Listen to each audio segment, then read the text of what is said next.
बघा, दक्ष राजा पार्वतीचा बाप त्यांनी यज्ञ केला, शंकराला बोलवलं नाही, शंकराची निंदा केली.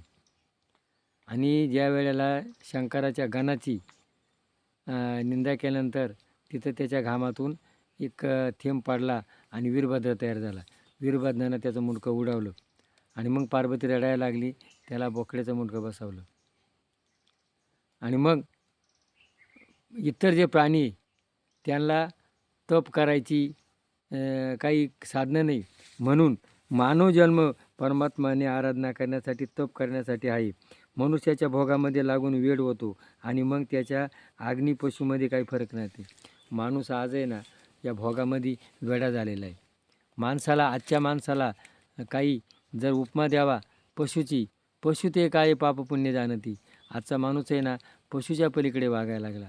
म्हणून काही नाही केलं तरी चालत, पण मी कोण आहे? माणूस आहे. मी माणूस आहे एवढं जर भान ठेवलं तर त्याच्या जीवनाचं कल्याण होते. उरत नाही. ईश्वराने मानवाला बुद्धी दिली, ती पशुला दिली नाही. भविष्य काळाची मानव करतो, पशु करत नाही. माणूस पुढची काळजी करतो, पशु काय नाही. पशु ते काय पाप पुण्य जाणती, ते खात्यात हागात्यात. तसा माणसाना मी माणूस आहे, मी जगल आणि दुसऱ्यालाही जगू देईल, ही मानवाची भूमिका आहे. मी जगून दुसऱ्याचा विचार करील, याचं नाव काय? संस्कृती. आणि माझं भरलं पाहिजे ही काय? विकृती. आज समाजामध्ये काय झालेली? विकृती. माणसाला तप करता येतं, ईश्वर तप करू शकत नाही. तो फक्त पुण्याचा भोग बघू शकतो. विवेकाने भोग बघून तर अधिकार मानवाला आहे. तपाचे अनेक प्रकार आहेत. सुख दुःख सहन करून एक प्रकारचे तप, उपासना. व तपाचा दुसरा एक प्रकार आहे अमावस्या आणि पौर्णिमा या दिवशी उपवास करणे, हे एक तपच आहे. परोपकारात शरीर झिजवणे, हे एक तपच आहे. गीते अभ्यास करणे, भाव संशुद्धी करणे, मानसिक तप आहे. भावशुद्धी म्हणजे अंतःकरणाचं पवित्र ईश्वरामध्ये ईश्वरभाव पाहणे, हे एक तप आहे. आणि जर असेल तर हृदयात शांतता आणि प्रसन्नता राहते. नेहमी सत्य आणि प्रिय बोलणे, हे वाणीचं तप आहे. खरं बोला, सत्य वागा, तुम्ही जागा, दुसऱ्याला जगू द्या, हे एक तप आहे. पवित्रता, सरळता, ब्रह्मचर्य, अहिंसा, शरीर संबंधाची तप आहे. सर्वांच्या आपल्या मनामध्ये सद्भाव समभाव ठेवणाऱ्या मनामध्ये कामवासना येत नाही, विकार वासना येत नाही. विनाश करण्याचा हा एक चांगला उपाय आहे. सद्भावनेने आणि सद्भावनेने केलेले सत्कर्म सफल होते. हा उपदेश कोणा केलेला आहे? शुक्राचार्यांनी परीक्षित राजाला उपदेश केलेला आहे. आपल्यापाशी काय राहिलं? हे भागवताचा कथासार भाग मी सांगू राहिलो का माणसाच्या जीवनाचं सार्थक कसं होईल हे सुखमुनींनी परीक्षित राजाला सांगितलं. दक्ष प्रजापतीने मनात वैभव ठेवून यज्ञ केल्यामुळे यज्ञात विघ्न आले. हरिहरामध्ये भेद दाखवणे दक्षपती कष्टाचे आहे. आमका देव असा देव तिरून सारखाच आहे. भागवतात काय सांगितलं रे? कोणत्या देवाची पूजा करा ती तुला मान्य, तुला आवडेल ते देव कर, पण कर.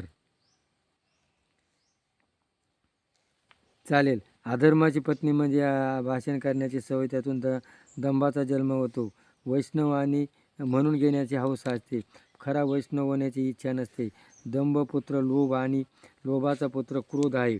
क्रोधाची पत्नी दुरक्त्या म्हणजे कर्कशवाणी ही एक अवदास आहे. म्हणून वाणी कशी पाहिजे? मंजूळ पाहिजे. कर्कशवाणीपासून काय होतात? भांडणं होतात, वाईट शब्द होतात. म्हणून कोणाला वाईट बोलू नका, कोणाचा द्वेष करू नका, द्वेष बोलू नका, वाईट करू नका. दुर्योधन महाभारतात युद्धप्रसंगाची रामायणाच्या करुणा प्रसंगाचे मूळ कर्कश वाणीत आहे. वाणीचे संबंध संपले की तेथे कलह तयार होतो. कर्कश वाणी जर असले ना तिथं भांडणं होतात. आणि मंजूळ वाणीमध्ये भांडणं होतच नाही होते. कलह असतो प्रगट. दुर्योधन महासभा पाहत असताना त्याचा पाय धरून घसरून पडतो.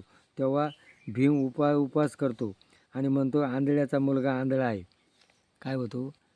ज्यावेळेला दुर्योधन पडतो त्यावेळेला भीम आणि द्रौपदी त्याला हसती आणि तिथून काय होतं? कलह तयार होतो. महाभारताला कारण काय आहे? म्हणून अपवित्र बोलू नका, कर्कश बोलू नका, कोणाची निंदा करू नका. रामाच्या आवाजातील मानवी हाक ऐकून सीताला काय केलं, हाका ऐकली आणि मग राम धावत गेला आणि सीताला घेऊन गेला. कर्कशवाणी बोलणे म्हणजे कलाला निमंत्रण आहे. कर्कशवाणी बोलणे म्हणजे वाणीच्या तपाचा नाश आहे. व्यवहार शुद्धी ग्रहाचा पाय आहे. सर्वाबद्दल समभाव ठेवल्याने मानवी जीवनाचा सफल होते. कर्कश बोलू नका, सगळ्यांबद्दल सम ठेवा.